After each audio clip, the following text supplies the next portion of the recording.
السلام عليكم. ابراهيم عيسى طالع بيقول اني ستي وستك وامي وامك وخالتي وخالتك وامهات كل الناس وستات كل الناس وجداتنا كلهم كانوا متصورين بالمايو وبالبكيني وقطعه واحده وما قطعتين. تمام. وبيتحدى وبيقول ان الكلام ده كل الستات المصريات في السبعينات وفي الستينات وفي الثمانينات كله متصور بالبكيني. طب ما تورينا صورة جدتك كده. تمام. انا جدتي ماتت ما تعرفش ان في حاجه اسمها تلفزيون اساسا يعني. فبالنسبه لستك انت ممكن يا استاذ ابراهيم تورينا صوره ستك، تورينا صوره جدتك بالمايو، ويا ترى كانت متصوره بالبكيني ده قطعه واحده ولا قطعتين؟ ممكن يا استاذ ابراهيم عيسى تتكرم علينا كده وتورينا صوره امك تمام بالمايو، عايزين نشوفها. ويا ترى العيله كلها قصيره ومكعبره زيك وبحمالات ولا لا؟ يا ريت تورينا صوره مراتك كانك انت منفتح وراجل علماني بتدافع عن الدوله المدنيه بكل ما اوتيت من قوه. يا ريت يا استاذ ابراهيم عيسى تورينا صوره مراتك بالبكينه. ايه المانع انك انت تورينا صور اخواتك البنات؟ تمام.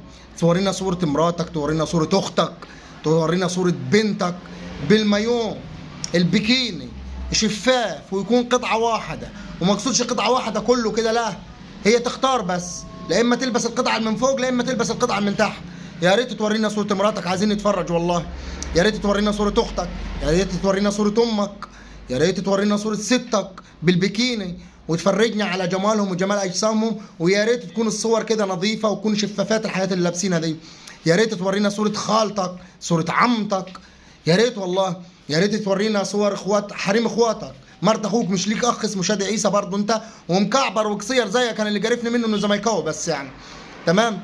يا ريت والله يا استاذ ابراهيم عيسى تتحفنا بصور اهلك كده بالبكيني وتثبت ان وجهه نظرك اللي انت طالع وبتدعي زور بهتان على ستات الصعيد انهم متصورين بالبكيني. يا ابن الصرمه، يا ابن الصرمه، ده في ستات عندنا في الصعيد عليها النعمه ما تعرف ان في حاجه اسمها تليفون لحد دلوقتي اساسا، ولا تعرف ان في اقصى احلامهم الراديو.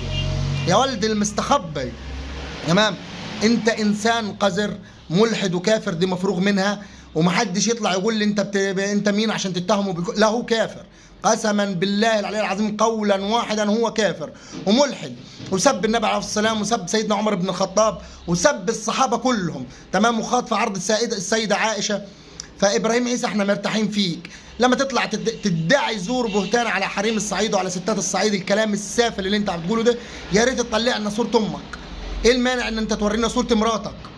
تمام. ولما بما انك منفتح جو كده وبتدافع بكل ما اوتيت من قوه عن الدوله المدنيه، ايه المانع انك انت واخد بالك تسيب لمراتك ليله او تسيب لاختك او بنتك ليله؟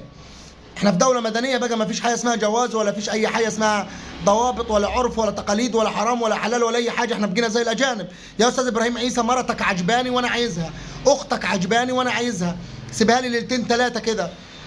بنتك عجباني وانا عايزها، مرات اخوك عجباني وانا عايزها، خالتك عمتك جدتك اللي موجود حي عجبني، اللي فيه الروح عندك ستات واخد بالك عجبني. ايه المانع يعني او ايه الضير انك انت تسيبهولي؟ بس هذه المشكله يعني. يا اخي والله العظيم اشكالكم جرفتنا كده، اشكالكم ما حاملين نشوف كلب منكم. السلام عليكم.